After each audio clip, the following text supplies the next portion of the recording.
आज इस video lesson में हम एक पास पेपर सॉल्व कर रहे हैं और ये नेट प्रेजेंट वैल्यू यानी कि इन्वेस्टमेंट अप्रेजल का जो एरिया है उसमें जो नेट प्रेजेंट वैल्यू का टॉपिक है उसकी टेस्टिंग हो रही है यहाँ पर। ये काफ़ी लेंदी क्वेश्चन है, 15 मार्क्स का सवाल है। सिनेरियो कुछ ऐसा है कि दो मशीन्स के बारे में आपको इन्फॉर्मेशंस दी हुई हैं और आपको ये डिसाइड करना है कि क्या हमें प्रपोजल 1 की तरफ जाना चाहिए या प्रपोजल 2 की तरफ जाना चाहिए। सवाल में काफ़ी चीज़ें कॉम्प्लेक्स भी हैं, काफ़ी चीज़ें ऐसी भी हैं जो आपके लिए न्यू होंगी, नई होंगी। तो चलें सवाल देखते हैं और सवाल के ज़रिए जो है वो अपनी इन्फॉर्मेशन को अपडेट करते हैं और चीज़ें सीखते हैं। सवाल में लिखा हुआ है Z packaging solutions ZPS is planning to set up a new packaging unit to meet the specific requirements of one of its customers and is considering the purchase of a customized machine। यानी कि एक company है वो एक machine जो है वो ख़रीदना चाह रही है। In this respect the following 2 proposals are under consideration, और उसके सामने दो अलग अलग मुख्तलिफ प्रपोजल्स आए हैं। प्रपोजल नंबर 1 क्या है? Purchase cost including import duties ₹15 million, यानी कि एक ऐसी मशीन ख़रीद ली जाए जो 15 मिलियन रुपए की मिलेगी। यूज़फुल लाइफ 4 ईयर्स, ये 4 साल चलेगी। Annual production capacity in units 50,000, इसमें 50,000 यूनिट्स बन सकते हैं। Annual preventive maintenance cost at current prices ₹200,000, और 2 लाख रुपए की कोई जो है वो मेंटेनेंस की कॉस्ट इनकर करनी होगी। और ये मेंटेनेंस की कॉस्ट जो है ना ये करंट प्राइस टर्म्स में, यानी कि 2 लाख रुपए एज एट ईयर नंबर 0 के हिसाब से दिए हुए हैं। अगर इन्फ्लेशन आएगी तो जाहिर है कि अगले साल 2 लाख रुपए का खर्चा नहीं होगा, उससे ज़्यादा का खर्चा होगा। इसी तरह से प्रपोजल नंबर 2 है जिसमें 11.5 मिलियन की मशीन आएगी, 3 साल उसकी ज़िंदगी होगी, 35,000 यूनिट्स उसमें प्रोड्यूस हो सकते हैं और 3 लाख रुपए की मेंटेनेंस की कॉस्ट होगी। एडिशनल इन्फॉर्मेशन में क्या है? Number 1, under proposal number 1 the supplier will repurchase the machine for 2.5 million at year 4 prices at the end of its useful life. Supplier ये कह रहा है कि 4 साल आप ये मशीन चलाओ और 4 साल जब ये मशीन चला लो तो आप ये मशीन मुझे 2.5 मिलियन रुपीज़ में बेच देना, मैं आपसे ये मशीन 2.5 मिलियन रुपीज़ में ख़रीद लूँगा। ठीक है जी। और ये जो ब्रैकेट में लिखा हुआ है ना एट ईयर 4 प्राइजेस, इसका मतलब ये है कि ये ईयर नंबर 4 पर सप्लायर जितने की ख़रीदेगा वो वैल्यू दी हुई है। यानी कि ऐसा नहीं है ये 2.5 मिलियन आज की वैल्यू और आपको 4 साल इसको इन्फ्लेट करना हो। सप्लायर जब 4 साल बाद पैसे देगा तो वो 2.5 मिलियन ही देगा। नंबर 2 में under proposal number 2 a major overhaul at the end of year number 2 costing 1.5 million at year 2 prices will be required. Proposal number 2 के लिए जाएंगे, ऑल्दो उस मशीन की ज़िंदगी 3 साल है लेकिन दूसरे साल के आखिर में हम एक बहुत ही मेजर ओवरहॉल करेंगे। ओवरऑल एक ऐसा खर्चा होता है जिससे मशीन की ज़िंदगी बढ़ जाती है, मशीन जितने यूनिट्स प्रोड्यूस कर रही है उसकी लाइफ इंक्रीज़ हो जाती है, ज़्यादा यूनिट्स प्रोड्यूस कर सकती है, एक सिग्निफिकेंट खर्चा होता है, कैपिटल एक्सपेंडिचर होता है और मेरी मशीन की कॉस्ट में ये कैपिटलाइज होता है। This overall will increase the machine's production capacity by 5,000 units from the 3rd year onwards and extend it's useful life by 1 year. यानी कि ऐसा होगा कि इस मशीन के ओवरऑल की वजह से ये मशीन अब मज़ीद 5,000 यूनिट्स प्रोड्यूस करना शुरू कर देगी। 35 के बजाय 40 हो जाएंगे मोस्ट लाइकली, और इसकी ज़िंदगी 3 के बजाय 4 साल हो जाएगी, 1 साल एक्सटेंड हो जाएगी। This machine will be sold in the local market for 1.5 million, और मैं ये मशीन एक लोकल मार्केट में 1.5 मिलियन रुपीज़ में बेच दूँगा चौथे साल के आखिर में। यानी कि इफ़ेक्टिवली देखें दोनों चीज़ें जो है ना वो 4 साल के टाइम हॉरिजॉन पर आ गई। प्रपोजल नंबर 1 वाली मशीन तो थी ही 4 साल पर, प्रपोजल नंबर 2 वाली मशीन इनिशियली 3 साल पर थी लेकिन फिर उसका ओवरऑल हुआ तो वो 4 साल पर ही आ गई कहानी उसकी भी। ZPZ anticipates an annual demand of 35,000 in the first year with demand increasing by 7% each year. The production capacity of the new machine will be used to meet this demand. If the machine's production capacity falls short, ZPZ will need to purchase additional units from the market at ₹1,200 per unit at current prices. Company की जो annual demand है यानी कि sales demand है उसकी information दी हुई है, वो कैसे ग्रो करेगी ये बताया हुआ है, और ये बताया हुआ है कि अगर मशीन में बिलफर्स वो डिमांड पूरी नहीं हो सकती, हम जो है वो रिक्वायर्ड प्रोडक्शन नहीं कर सकते हैं डिमांड को मीट करने के लिए, तो हम बाहर से यूनिट्स खरीद कर और बेचेंगे और वो हमें 1200 के मिलेंगे। Variable cost of production at current prices 700 under proposal 1, 750 proposal number 2। Depreciation के बारे में इंफॉर्मेशन है, इन्फ्लेशन के बारे में है, टैक्स रेट्स के बारे में है, डिस्काउंट रेट्स है, और फिर आपके पास लिखा हुआ है assume that unless otherwise stated all cash flows arise at the end of the year. So सबसे पहले तो आगे बढ़ने से पहले ये बात ज़रूरी है कि आपने इस सवाल को 1 से 2 बार बहुत अच्छे से रीड किया हुआ हो, ताकि जब मैं इसको सॉल्व करने के लिए जाऊँ तो आप लोगों के लिए आसानी हो। रिक्वायरमेंट में बोलते हैं evaluate both proposals using the net present value method and recommend the best approach 15 marks. हमें एनपीवी वाला मेथड यूज़ करना है और हमें ये बताना है कि दोनों में से हमें प्रपोजल 1 की तरफ जाना चाहिए या प्रपोजल नंबर 2 की तरफ जाना चाहिए। अच्छा, अब यहाँ पर इस सवाल में जो एक अलग सी एक बात है वो ये है कि सेल्स रेवेन्यू के बारे में या सेलिंग प्राइस के बारे में या जो यूनिट्स मैं बनाऊंगा वो कितने के बिकेंगे इसके बारे में इंफॉर्मेशन नहीं है। देखिए, आम हालात में तो ये होता है कि अगर हमारे पास 2 प्रपोजल्स होते हैं ना, तो हम ये देखते हैं कि किसकी नेट प्रेजेंट वैल्यू ज़्यादा है। यानी कि लेट से अगर प्रपोजल 1 की नेट प्रेजेंट वैल्यू 500 है और प्रपोजल नंबर 2 की नेट प्रेजेंट वैल्यू 700 है, तो हम कहेंगे प्रपोजल 2 बेहतर है, इसलिए क्योंकि उसकी एनपीवी पॉजिटिव 700 है एज़ कम्पेयर टू पहला वाला प्रपोजल जिसकी एनपीवी पॉजिटिव 500 है। सो दूसरे वाले प्रपोजल की net present value as compared to पहला वाला प्रपोजल इज़ 200 मोर। बट यहाँ पर आपके पास जो सेल्स रेवेन्यू का एंगल है वो मिसिंग है। सेल्स रेवेन्यू के हवाले से कोई भी बात नहीं बताई हुई है। तो यहाँ पर जो भी हम एनपीवी कैलकुलेट करेंगे वो हमें कॉस्ट बताएगी, बिकॉज सारे अमाउंट्स जो है वो कॉस्ट रिफ्लेक्ट कर रहे होंगे। हमारे पास सेल्स रेवेन्यू से रेलेवेंट तो कोई भी बात नहीं है। तो यहाँ पर हम ये देखेंगे कि दोनों की एनपीवी नेगेटिव आएगी, यानी कि जो आगे जाने वाले खर्चे हैं उसकी प्रेजेंट वैल्यू हम कैलकुलेट करेंगे और हम डिसीजन इस तरह से लेंगे कि जिसकी नेट प्रेजेंट वैल्यू कम नेगेटिव आ रही होगी उसको हम सेलेक्ट करेंगे, चाहे वो प्रपोजल 1 हो चाहे वो प्रपोजल नंबर 2 हो। और हमें यहाँ पर प्रपोजल 1 और प्रपोजल नंबर 2 दोनों की अलग अलग वर्किंग्स करनी होगी। नेट प्रेजेंट वैल्यू में हम ये देखते हैं कि जो कैश फ्लोज हैं उसकी बेसिस पर हम उसको डिस्काउंट कर और प्रेजेंट वैल्यूज़ कैलकुलेट करते हैं। ये प्रॉफिट से डिफरेंट होता है और प्रॉफिट से डिफरेंट इसलिए होते हैं क्योंकि प्रॉफिट जब हम कैलकुलेट करते हैं तो हम नॉन कैश एक्सपेंसेस को भी ऐड सब्ट्रैक्ट कर रहे होते हैं, सच एज कोई डेप्रिसिएशन है उसको भी माइनस करते हैं and so on so forth. बहुत सारी इस तरह की बातें हमने पिछले चैप्टर्स में भी डिस्कस करी हैं, पिछले लेसन्स में भी डिस्कस करी हुई हैं। सो अब हम यहाँ पर आते हैं और हम क्या करते हैं, हम जो है ना वो अपनी net present value proposal number 1 की पहले कैलकुलेट करते हैं, फिर हम प्रपोजल नंबर 2 की कैलकुलेट करेंगे और फिर हम इन दोनों को कंपेयर कर रहे होंगे।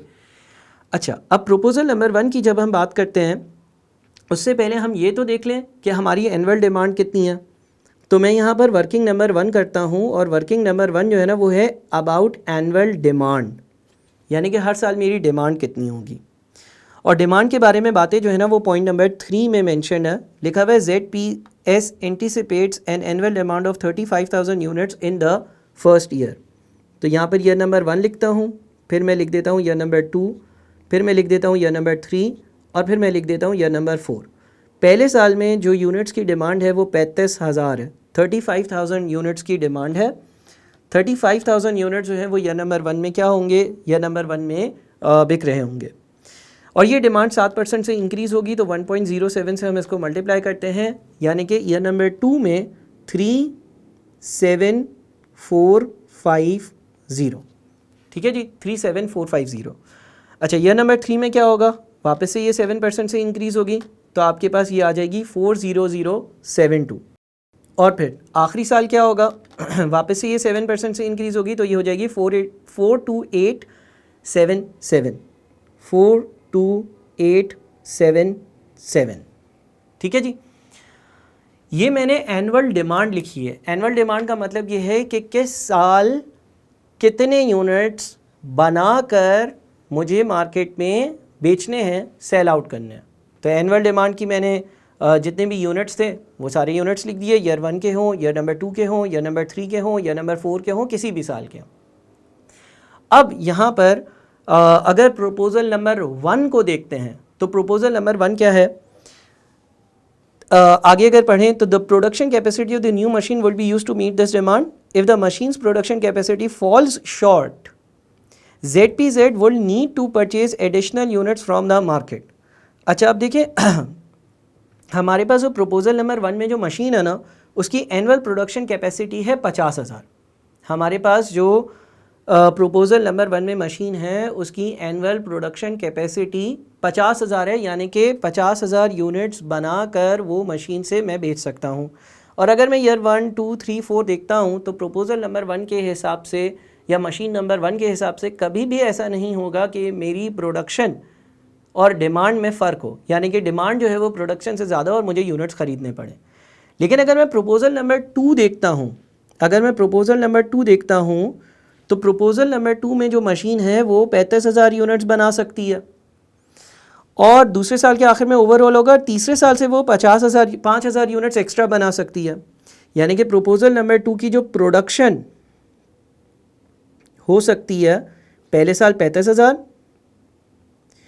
दूसरे साल भी 35,000, तीसरे साल 40,000 और चौथे साल 40,000। इसका मतलब ये हो गया कि मुझे, अगर मैं प्रपोज़ल नंबर 2 की तरफ जाऊंगा तो मुझे एक शॉर्टफॉल नज़र आएगा। शॉर्टफॉल का मतलब ये है कि कुछ ऐसे यूनिट ज़रूर होंगे जो मुझे बाहर से ख़रीदने पड़ेंगे। यह नंबर 1 में 35,000 यूनिट्स की हमारे पास एनुअल डिमांड है और 35,000 यूनिट जो है वो प्रोड्यूस हो रहे हैं, यहाँ पर कोई शॉर्टफॉल नहीं है। यह नंबर 2 में 37,450 यूनिट्स बेच रहे हैं जबकि मेरे पास 35,000 यूनिट्स होंगे। तो इसका मतलब ये हो गया कि 37,450 माइनस 35,000, 2,450 यूनिट्स, 2,450 यूनिट्स मुझे बाहर से ख़रीदने पड़ेंगे। यह नंबर 3 की बात करते हैं तो 40072 माइनस 40000 यानी कि 72 यूनिट्स मुझे बाहर से ख़रीदने पड़ेंगे। और यह नंबर 4 की बात करता हूँ तो 42877 माइनस 40000 यानी कि 2877 यूनिट्स, 2877 यूनिट्स मुझे बाहर से ख़रीदने पड़ेंगे। ये जो मैं वर्किंग कर रहा हूँ ये सिर्फ़ और सिर्फ प्रपोज़ल नंबर 2 के लिए रेलेवेंट है, क्योंकि प्रपोज़ल नंबर 2 एक ऐसा प्रपोज़ल है जिसमें जो मशीन है उसकी कैपेसिटी कम होगी और मुझे कुछ यूनिट्स बाहर से ख़रीदने पड़ेंगे। तो ये तो मैंने एक वर्किंग नंबर 1 कर ली जिसमें मैंने यूनिट्स को क्लैरिफाई कर लिया कि यूनिट्स जो हैं वो किस हिसाब से होंगे। ठीक है जी। अच्छा उसके बाद हम एक और जो वर्किंग कर सकते हैं जो हमारे सवाल में हमें रिक्वायर्ड होगी वो है डेप्रिसिएशन से रेलेवेंट वर्किंग। देखिए depreciation is a non cash expense but tax वाला इसको अलाउ करता है फॉर टैक्स एक्सपेंसेस। इस चीज़ को मैंने एक सेपरेट वीडियो लेसन में आप लोगों के साथ डिस्कस किया कि डेप्रिसिएशन की क्या ट्रीटमेंट होती है, हम डेप्रिसिएशन को क्यों माइनस करते हैं और फिर उसको ऐड बैक कर देते हैं। माइनस इसलिए करते हैं ताकि प्रॉफिट हमारा सही कैलकुलेट हो और रेट ऑफ टैक्स जो है वो प्रॉफिट पर अप्लाई हो। ऐड बैक इसलिए करते हैं क्योंकि कैश फ्लोज नहीं है, ये कैश का आउटफ्लो नहीं है ये। बहरहाल इस सवाल में क्योंकि डेप्रिसिएशन से रेलेवेंट डिस्कशन हो रही है तो हमें एक डेप्रिसिएशन से रेलेवेंट वर्किंग करनी होगी जिसको हम लोग वर्किंग नंबर 2 कह देते हैं। वर्किंग नंबर 2 जो हम कर रहे हैं वो डेप्रिसिएशन से रेलेवेंट कर रहे हैं। वर्किंग नंबर 2 जो हम कर रहे हैं वो डेप्रिसिएशन से रेलेवेंट कर रहे हैं। अच्छा अब हमारे पास प्रपोजल नंबर 1 में एक मशीन है और प्रपोजल नंबर 2 में एक मशीन है। ठीक है जी। हम देखते हैं कि भाई इनकी क्या कॉस्ट है। देखिए इनिशियली अगर मैं प्रपोजल नंबर 1 पर जाता हूं तो मैं ईयर नंबर 0 पर ये मशीन ख़रीदूंगा 15 मिलियन में। प्रपोजल नंबर 2 पर जाता हूं तो मैं 11.5 मिलियन में ये ख़रीदूंगा। ठीक है जी। अच्छा फिर होगी इसकी डेप्रिसिएशन। ये डेप्रिसिएशन होगी ईयर नंबर 0 से ईयर नंबर 1 वाला यानी कि जो पहला साल है उसके लिए। अब डेप्रिसिएशन के बारे में क्या लिखा हुआ है? लिखा हुआ है depreciation will be calculated using the reducing balance method at a rate of 25%। Depreciation जो होगी वो RBM रिड्यूसिंग बैलेंस मेथड की बेसिस पर होगी और वो 25% होगी। It is assume that accounting depreciation matches tax depreciation. वैसे ऐसा भी पॉसिबल है कि अकाउंटिंग और टैक्स डेप्रिसिएशन में डिफरेंस हो, टैक्स वाला टैक्स डेप्रिसिएशन को कंसिडर करता है, बट इस पर्टिकुलर सवाल में ये लिखा हुआ है कि जो अकाउंटिंग की और जो टैक्स की डेप्रिसिएशन होगी वो दोनों सेम होंगी। सो अगर 25% का हमारे पास डेप्रिसिएशन का रेट है तो 15 मिलियन इंटू 25% ये बन जाता है 3750,000। ठीक है 15,000,000 माइनस आंसर ये 11,250,000 आपकी जो है वो पहले साल के आखिर की कैरिंग अमाउंट है। अच्छा फिर एक और साल इस पे डेप्रिसिएशन लगेगी। 2-3 साल हमने ये मशीन चलाई है ना, एक साल तो नहीं चलाई है। तो डेप्रिसिएशन अगेन ईयर नंबर 1 से ईयर नंबर 2 की रिड्यूसिंग बैलेंस मेथड है तो इस वैल्यू का 25% ले लेते हैं, 2812500, 2812500 माइनस करते हैं तो एक और कैरिंग अमाउंट आ जाएगी जो कि यह नंबर 2 पर होगी, 11250,000 माइनस 2812500, यह आ जाता है 8437500। फिर एक और बार डेप्रिसिएशन लगेगी, ये होगी यह नंबर यह नंबर 2 और 3 के बीच की, ठीक है ना, यह नंबर 2 और 3 के बीच की एक और डेप्रिसिएशन होगी, depreciation year 2 two year number 3। अच्छा, ये इसका 25% लेते हैं तो बनता है 2109375, 2109375, 8437500 माइनस आंसर 6328125, 6328125। फिर हमने वापस से इसको चौथे साल भी यूज़ किया तो एक और डेप्रिसिएशन होगी, ये कैरिंग अमाउंट है ईयर नंबर 3। अब होगी ईयर 3 से ईयर नंबर 4 की डेप्रिसिएशन, ये बन जाती है आपकी 1582,031, 1582,031, 6328125 माइनस आंसर, तो ये आता है 4746,094। ठीक है जी, ये कैरिंग अमाउंट है एट ईयर नंबर 4। अब आपने इस एसेट को डिस्पोज भी किया है, कैसे डिस्पोज किया है देखें, आपके पास यहाँ पर लिखा हुआ आ रहा है under proposal number 1 the supplier will repurchase the machine for 2.5 million. Supplier जो है वो 2.5 मिलियन में ये मशीन दोबारा से रीपर्चेज कर लेगा। तो इसका मतलब ये हो गया कि जो इसकी सेल्स प्रोसीड्स होंगी, जो हमें पैसा हासिल हो रहा होगा इसको बेचकर दोबारा से, वो होगा 2.5 मिलियन 2500,000। तो हमारे पास लॉस या गेन ऑन डिस्पोजल क्या आता है, 4746,094 की मशीन मैं बेच रहा हूँ 2500,000 में, तो मेरे पास आ रहा है 2246,094 का loss on disposal. Loss on disposal हमारे पास कितना है भाई, लॉस ऑन डिस्पोजल है 2246,094। अच्छा, डेप्रिसिएशन और लॉस ऑन डिस्पोजल निकालने का मकसद क्या है? देखिए, टैक्स वाला जो है ना इन एक्सपेंसेस को अलाउ करता है, बोलता है अगर आपके ये सारे एक्सपेंसेस होंगे तो मैं आपसे टैक्स कम लूँगा। ये मैंने एक सेपरेट वीडियो लेसन में भी डिस्कस किया हुआ है, आप वहाँ से पहले इसका कॉन्सेप्ट अच्छे से देखें ताकि आपको पता चले कि आखिर हम लॉस ऑन डिस्पोजल या डेप्रिसिएशन एक्सपेंस को क्यों कैलकुलेट कर रहे हैं। हालांकि ये सवाल तो कैश फ्लो बेस्ड होना चाहिए, ये तो नेट प्रेजेंट वैल्यू का सवाल है। डेप्रिसिएशन तो एक नॉन कैश एक्सपेंस है, लॉस ऑन डिस्पोजल तो एक नॉन कैश एक्सपेंस है। तो इसको कैलकुलेट करने का क्या मकसद है? ये जितने भी हमारे एक्सपेंसेस ज़्यादा होंगे हमारी टैक्सेबल इनकम कम होगी। जब टैक्सेबल इनकम कम होगी तो टैक्स का जो रेट है वो अप्लाई होगा कम अमाउंट पर और हमें टैक्स कम देना पड़ेगा। तो जितने हमारे ऐसे एक्सपेंसेस होते हैं इनके इंक्रीज़ होने की वजह से हमारा टैक्स एक्सपेंस कम होता है। मान लें आप 100 रुपये कमा रहे हैं और 35% टैक्स दे रहे हैं, तो 100 का 35% 35 रुपये टैक्स देना पड़ेगा। लेकिन अगर आप टैक्स वाले को बोलें भाई मैं 100 रुपये मेरी रेवेन्यू की वैल्यू थी बट 80 रुपीज़ या 90 रुपीज़ मेरे एक्सपेंसेस थे, तो टैक्स वाला फिर आपसे बचे हुए जो 10 रुपये हैं, 100 माइनस 90 से जो 10 रुपये बच गए, आपको बोलेगा ये आपकी टैक्सेबल इनकम है, आप इस 10 रुपये पे 35% यानी कि 3.5 रुपये का टैक्स देते हैं। तो होता ये कि ये जितने एक्सपेंसेस ज़्यादा होते हैं उतना आपका टैक्स कम होता है। इस कॉन्सेप्ट को मैंने एक सेपरेट वीडियो में भी आपके साथ डिस्कस किया और लाइव क्लास में भी कर लेंगे जब अगर आप चाहेंगे तो। अच्छा, इसी तरह की सिमिलर वर्किंग जो है वो प्रपोजल नंबर 2 की मरेंगी, लेकिन उसमें एक मेजर ओवरहॉल है। जब मेजर ओवरहॉल होता है तो हम उसको जो है वो एसिड की कॉस्ट में कैपिटलाइज करते हैं। तो अब देखते हैं कि हमारे पास क्या होगा।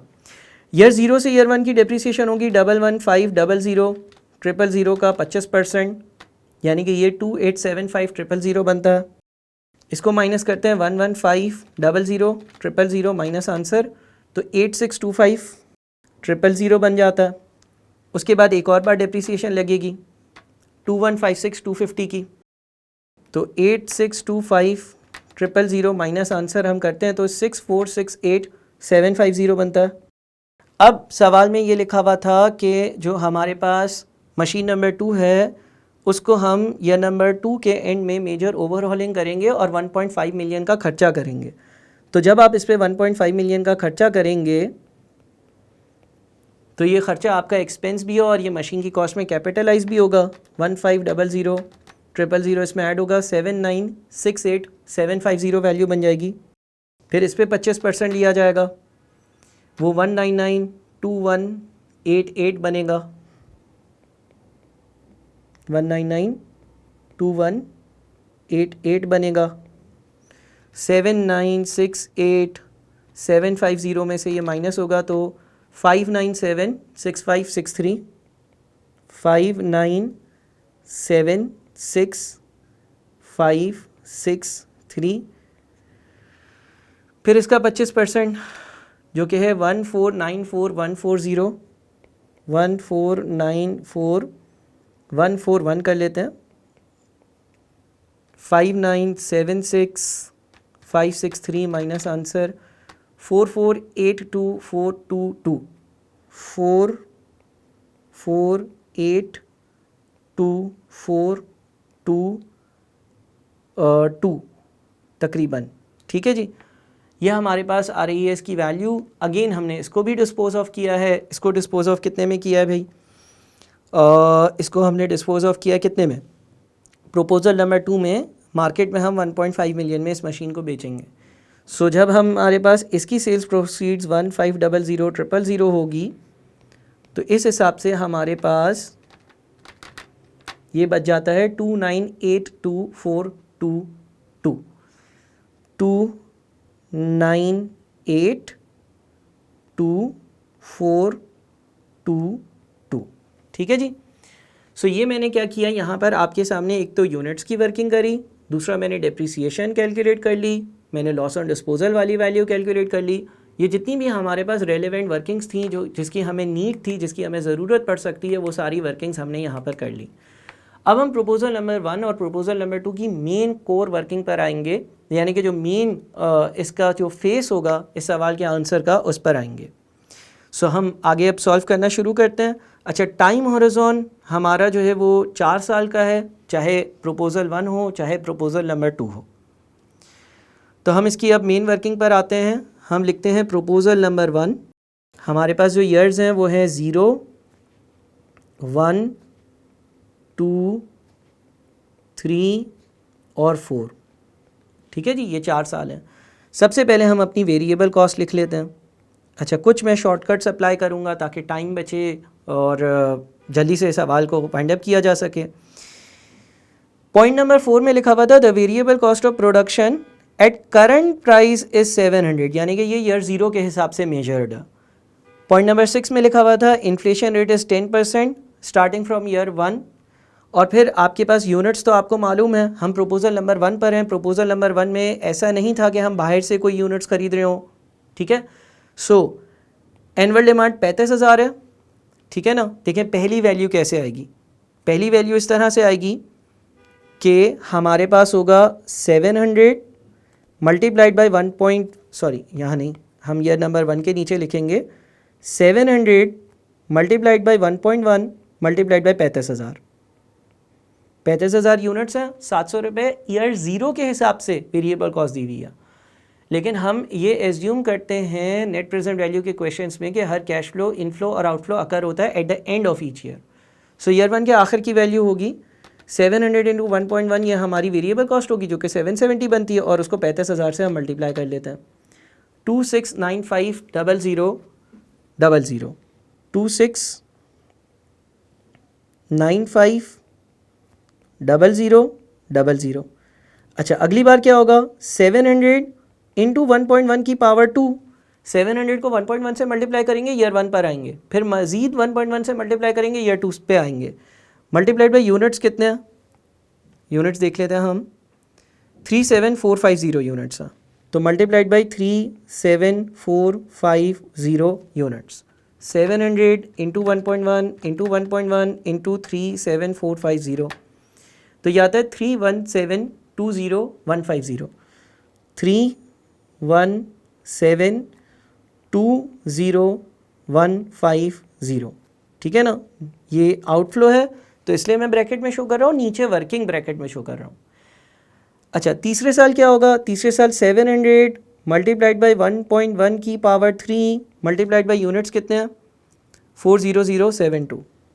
40072 700 इंटू 1.1 की पावर 3 इंटू 40072, यह आ जाता है 373082।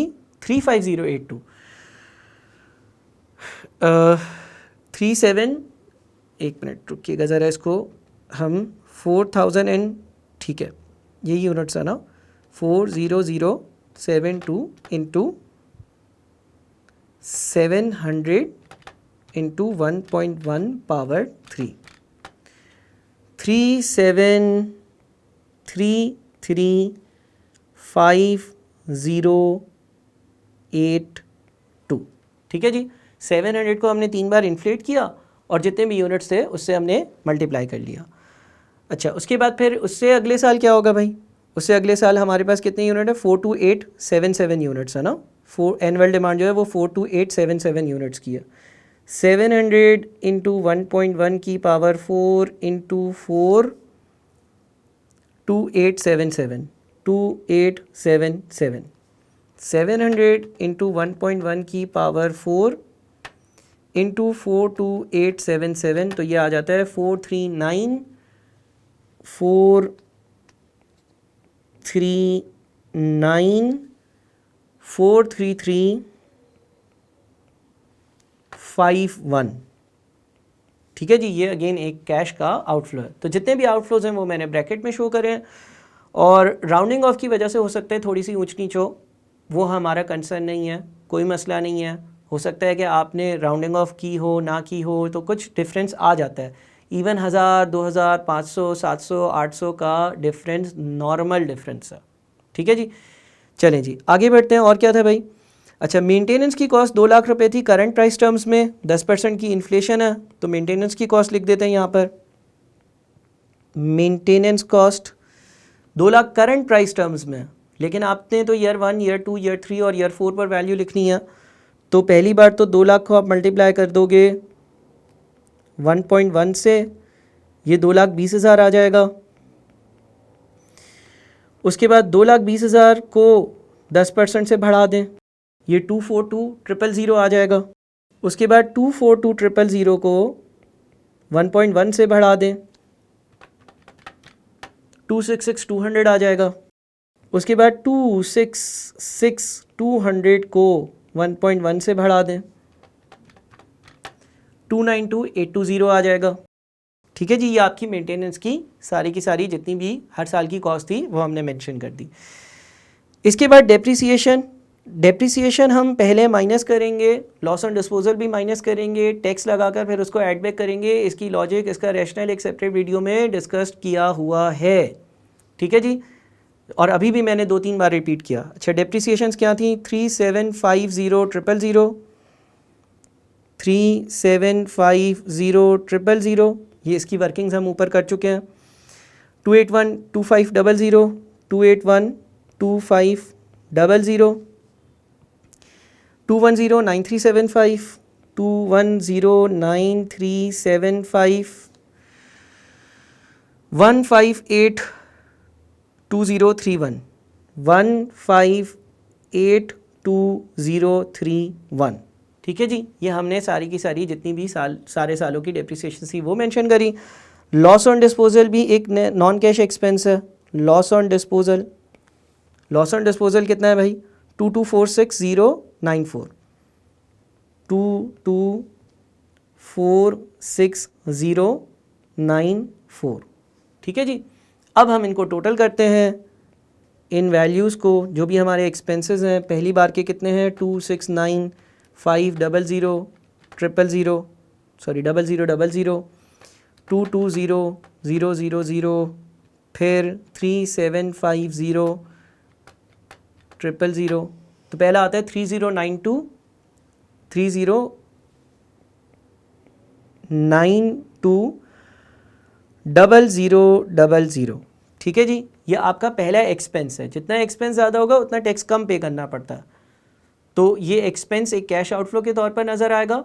सेल रेवेन्यू नहीं है हमारे पास, लेकिन हमें ये पता है कि जितने एक्सपेंसेस ज़्यादा होते हैं उतनी टैक्सेबल इनकम कम होती है और उतना टैक्स वाला हमसे टैक्स कम ले रहा होता है। तो ये हमारे पास पहले साल की नेट वैल्यू आई। दूसरे साल 31720 प्लस 242 प्लस 281 2500 यानी कि 347746 34774650।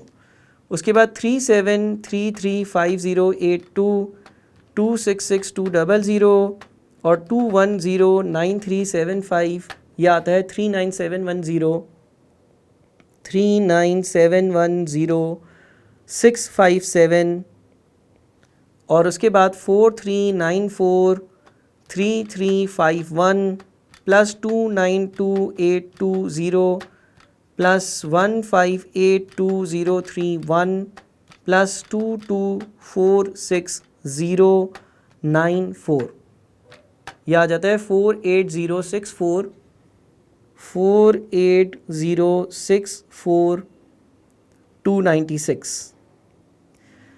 टैक्स जिसका रेट हमें 35% दिया हुआ है सवाल में। जितना एक्सपेंस ज़्यादा होगा उतना टैक्स कम होगा, और इसका मतलब ये हो गया कि एक्सपेंस के होने की वजह से हम टैक्स कम पे कर रहे हैं। इसकी लॉजिक अगेन एक सेपरेट वीडियो में है, आप वो देख सकते हैं। सो हम इसको एज अ इनफ्लो लेंगे 30920000 इंटू 35%, 10822 00000।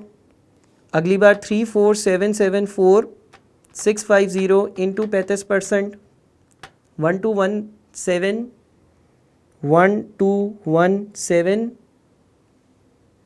1128। उसके बाद 39710 इंटू 35%, 1389873 48064 इंटू 35%, 1682250 ठीक है जी।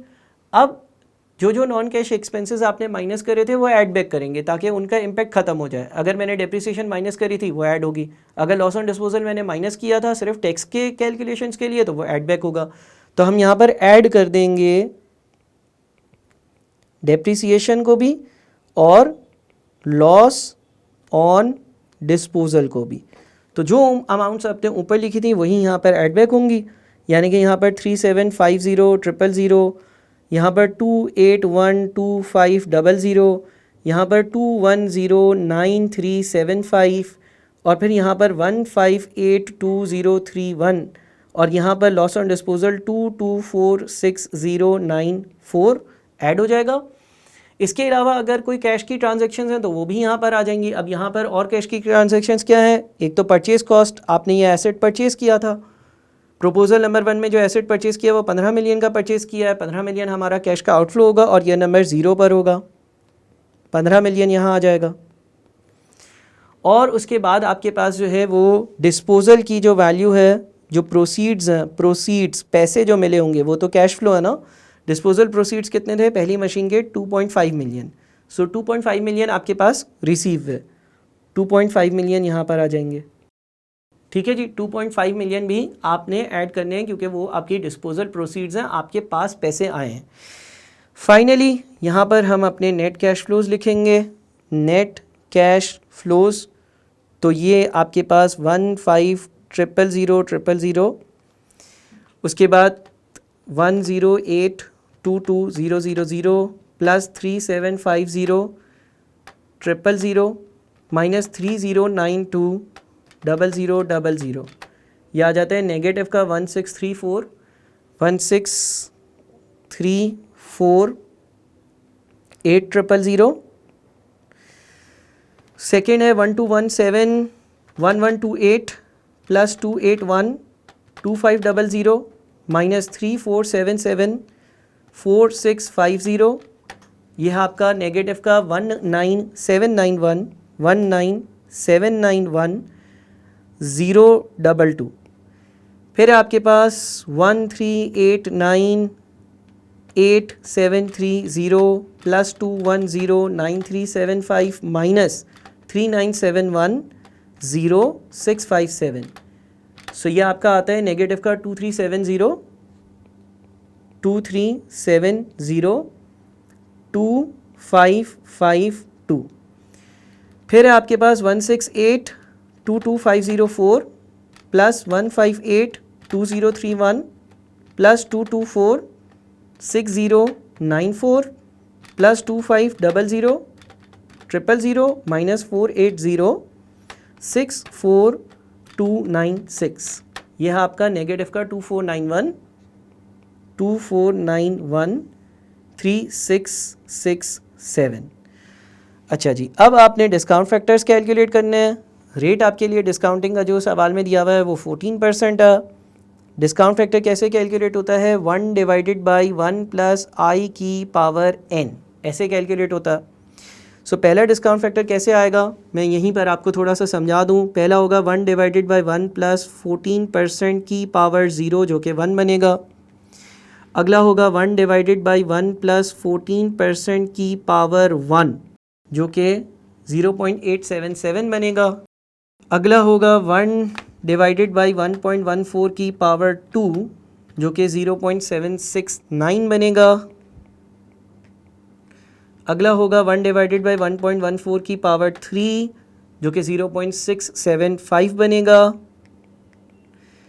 अगला होगा 1 डिवाइडेड बाई 1.14 की पावर 4 जो कि 0.592 बनेगा। फिर इसको हम मल्टीप्लाई कर प्रेजेंट वैल्यूज़ निकालेंगे तो ये नेगेटिव 1530000 है। अच्छा, 1634800 इंटू 0.877, ये नेगेटिव का 1433796 है। फिर 197910022 इंटू 0.769, ये नेगेटिव का 152192996 है। फिर 237025552 इंटू 0.675, ये नेगेटिव का 159992223 है। उसके बाद 249136667 इंटू 0.592, ये आपका नेगेटिव का 1474891 है। सो आपके पास जो आपकी वैल्यू आ रही है वो कितना नेगेटिव आ रही है देखते हैं।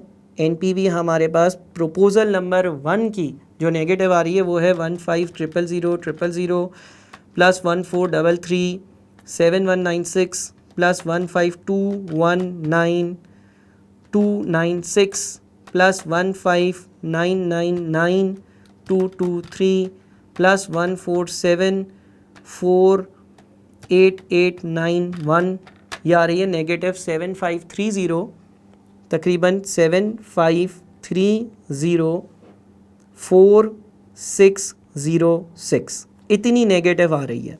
ठीक है जी, अब हमें प्रपोजल नंबर 2 करना होगा। अच्छा, प्रपोजल नंबर 2 में कोई ख़ास डिफरेंस नहीं है, इसलिए मैं उसकी वर्किंग की तरफ नहीं जाता क्योंकि बहुत ज़्यादा टाइम लगेगा। लेकिन जब आप प्रपोजल नंबर 2 करेंगे, प्रपोजल नंबर 2 में वैसे तो सारी चीज़ें सेम होंगी, वेरिएबल कॉस्ट आएगी, उसी तरह इन्फ्लेट होगी, डेप्रिसिएशन माइनस करेंगे, ऐड बैक करेंगे, लॉस ऑन डिस्पोजल माइनस करेंगे, ऐड बैक करेंगे, सारी चीज़ें तकरीबन मोर और लेस सेम होंगी। बस सिर्फ एक जो आपके पास डिफरेंस होगा ना, वो होगा शॉर्टफॉल का। शॉर्टफॉल का क्या डिफरेंस होगा? देखिए, हमने एक वर्किंग करी थी, जो हमारे पास दूसरी वाली प्रपोजल की मशीन है ना, वो पहले 2 सालों में 35 हज़ार और आने वाले 2 सालों में 40 हज़ार यूनिट्स बना रही थी। तो अगर हमें ईयर 2 में ये डिमांड फुलफ़िल करनी थी, हम ये यूनिट्स बना रहे थे, तो ये हमें बाहर से ख़रीदने पड़ रहे थे। इसी तरह से ये वाली डिमांड फुलफ़िल करनी थी, ये यूनिट्स बना रहे थे, ये बाहर से ख़रीदने पड़ रहे थे। इसी तरह से ये वाली डिमांड पूरी करने के लिए ये यूनिट्स हम खुद बना रहे थे, ये बाहर से ख़रीदने पड़ रहे थे। तो जो यूनिट शॉर्टफॉल के हमें बाहर से ख़रीदने पड़ रहे थे उसका एक आउटफ्लो नज़र आएगा। और उसका आउटफ्लो किस तरह से नज़र आएगा, आपके पास यहाँ पे लिखा हुआ है इस पॉइंट पे कि additional units from the market at ₹1200 per unit at current price values, यानी कि आप 2450 यूनिट्स बाहर से ख़रीदोगे। अच्छा, ये 1200 रुपये करंट प्राइस टर्म्स की वैल्यू है। 1200 की जो वैल्यू लिखी हुई है, 1200 रुपये की जो आपके पास वैल्यू लिखी हुई है, ये ईयर नंबर 0 के हिसाब से लिखी हुई है। आपको इसको इन्फ्लेट करना होगा। आप जितने भी सालों की वर्किंग कर रहे हैं, 1200 को अगर मैं मल्टीप्लाई करता हूँ 1.1 से, तो वो ईयर 1 पर आता है, 1320। फिर मैं मज़ीद 1.1 से मल्टीप्लाई करता हूँ तो वो 1452 पर आता है। मज़ीद 1.1 से मल्टीप्लाई करता हूँ तो वो 1597 पर आता है। मज़ीद 1.1 से मल्टीप्लाई करता हूँ तो वो 1757 पर आता है। अच्छा, ईयर 2 में कितना शॉर्टफॉल था 2450 का, तो ये 2450 से मल्टीप्लाई होगा।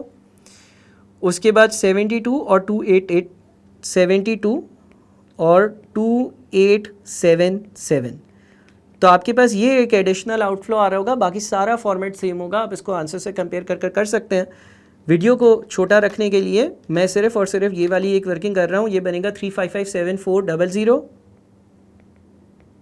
3557400, फिर 1597 इंटू 72 यानी कि 114984, फिर 1757 इंटू 2877 यानी कि 505489। ये कुछ ऐसी वैल्यूज़ हैं जो आपके पास वर्किंग्स में आ रही होंगी, ठीक है ना। राउंडिंग ऑफ का कोई इशू हो सकता है, लेकिन वैसे कोई मसले की बात नहीं है। बाकी सारा काम वैसे ही होगा जैसे प्रपोजल नंबर 1 का हुआ है। और एंड में क्या होगा, देखें आपके पास प्रपोजल नंबर 1 की जो नेट प्रेजेंट वैल्यू आ रही है ना, वो -7530,460 आ रही है। जब आप प्रपोजल नंबर 2 को करेंगे, आप इसको आईकेप के आंसर से चेक भी कर लीजिएगा, तो आपके पास जो एनपीवी आएगी ना प्रपोजल नंबर 2 की, वो आ रही होगी -80165008, इसके आसपास आ रही होगी, इसके आसपास आ रही होगी। अब प्रपोजल नंबर 2 की नेट प्रेजेंट वैल्यू बहुत ज़्यादा नेगेटिव है या इससे ज़्यादा नेगेटिव है, तो कम नेगेटिव बेहतर होता है। कम नेगेटिव बेहतर होता है, ज़्यादा पॉजिटिव बेहतर होता है। यहाँ पर सेल्स रेवेन्यू से रेलेवेंट तो कोई भी इंफॉर्मेशन नहीं थी, तो हम देख रहे हैं कि कहाँ पर हमारी कॉस्ट्स की प्रेजेंट वैल्यू कम से कम है, तो हम प्रपोजल नंबर 1 जो है उसको एक्सेप्ट करेंगे, वो ज़्यादा फेवरेबल है। हमारा ऑब्जेक्टिव अचीव करने के लिए कम आउटफ्लोज़ में सारा काम हो रहा है। ये सवाल इतना मुश्किल नहीं है, ट्रस्ट मी। इसमें जो कॉन्सेप्ट आपको समझना है वो डिप्रिसिएशन वाला है। उसके लिए मैंने शॉर्ट वीडियो एक सेपरेट बनाई हुई है कि डिप्रिसिएशन को क्यों माइनस किया जाता है, क्यों ऐड बैक किया जाता है, टैक्स के से उसका क्या ताल्लुक है। बाकी इस क्वेश्चन में कोई भी ख़ास बात नहीं है, सिर्फ़ और सिर्फ जो है वो आपकी एक मजदूरी है। मजदूरी करनी है आपने, plus minus add divide multiply subtract करना, कोई ख़ास कॉन्सेप्चुअल चीज़ नहीं है। आसान सा सवाल है लेकिन टाइम कंज्यूमिंग है। सो इसको आप कंपेयर करें आईकेप के आंसर से भी, इस वीडियो को भी से भी हेल्प लें, और फिर अगर कोई सवाल हो तो मुझसे ज़रूर पूछें। Thank you.